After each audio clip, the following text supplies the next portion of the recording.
А что тебя как рецидивиста в наручниках? Чего наручники не снимают? Разговоры хотели.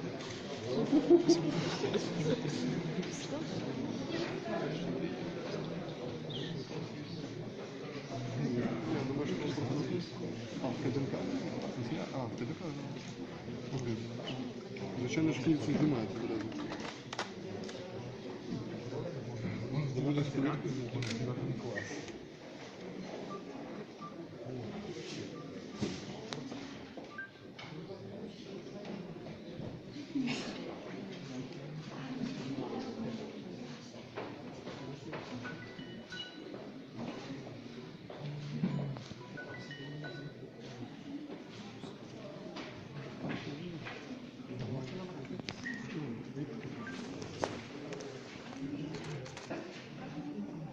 Пробач.